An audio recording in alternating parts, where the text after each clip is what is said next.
21st Century Feminism and DEI Transported to the Bronze Age, Michael D. Shaw, May 22, 2026. At a time when Hollywood is floundering, releasing countless remakes that no one wants, sabotaging once powerful franchises, while engaging in suicidal attacks on the fans, a successful director decides to bring one of the greatest stories of all time to the silver screen. You'd think that this would be just what filmdom needs, but you would be wrong, dead wrong.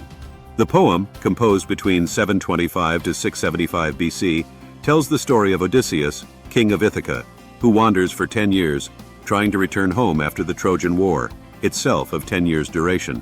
Since the gods took sides in the war, he and his men are beset by many hardships along the way. On his return, he is recognized only by his faithful dog and a nurse. Enlisting the help of his son Telemachus, Odysseus destroys the insistent and boorish suitors of his faithful wife, Penelope, and several of her maids who had fraternized with the suitors, and reestablishes himself in his kingdom. The time frame is around 1200 BC in the late Bronze Age. Alas, Christopher Nolan's take on Homer's Odyssey is likely doomed to not only fail, but will probably bring even more scorn on Hollywood. Apparently, Nolan has wanted to make this film for decades, but inexplicably became a fan of the recent progressive translation of the work, credited to Emily Wilson.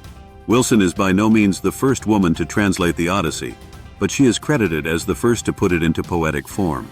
There was a prose translation in 1952 by Barbara Leone Picard, and women had previously translated the work into languages other than English. Wilson's real claim to fame is that she is making visible the cracks in the patriarchal fantasy, rather than honoring it. Her own words. Thus, the battle lines are clearly drawn. On one side is 3,000 years of tradition, and on the other is the camp of those who would pervert the Odyssey, to make it suitable for so-called modern audiences.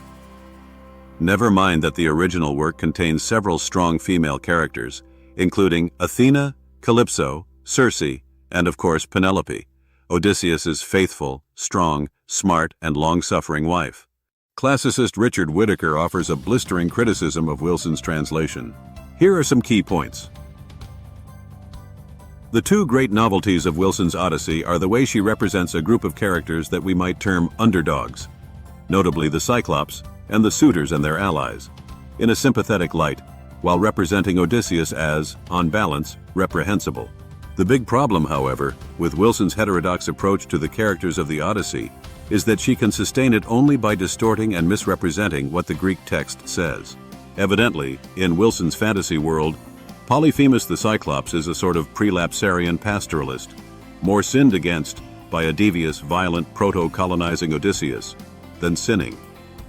And Wilson writes that the suitors behaved badly, where the relevant line of the poem talks of men who, in their criminal folly, perpetrated a monstrous wrong. Whittaker cites numerous mistranslations of the Greek, especially as Wilson uses slave to translate a host of very different Greek words. And when this convention gets her into trouble, as it does concerning the herald Pisanor, she just abandons it, then calling him a competent official. With dozens of Odyssey translations extant, I like Robert Fagel's. It strains credibility that someone familiar with the poem could stomach Wilson's misguided effort. Turning to what we know about the movie, to be released in July, we must consider the stunt casting. Although the term stunt casting has surely lost meaning in the light of the new Academy Award inclusion standards. How about Lupita Nyong'o as Helen of Troy and her sister Clytemnestra? Not only does Nolan give us flagrant race swapping, but he also ups the ante by having the most beautiful woman in the world played by an actress who hardly qualifies for that description.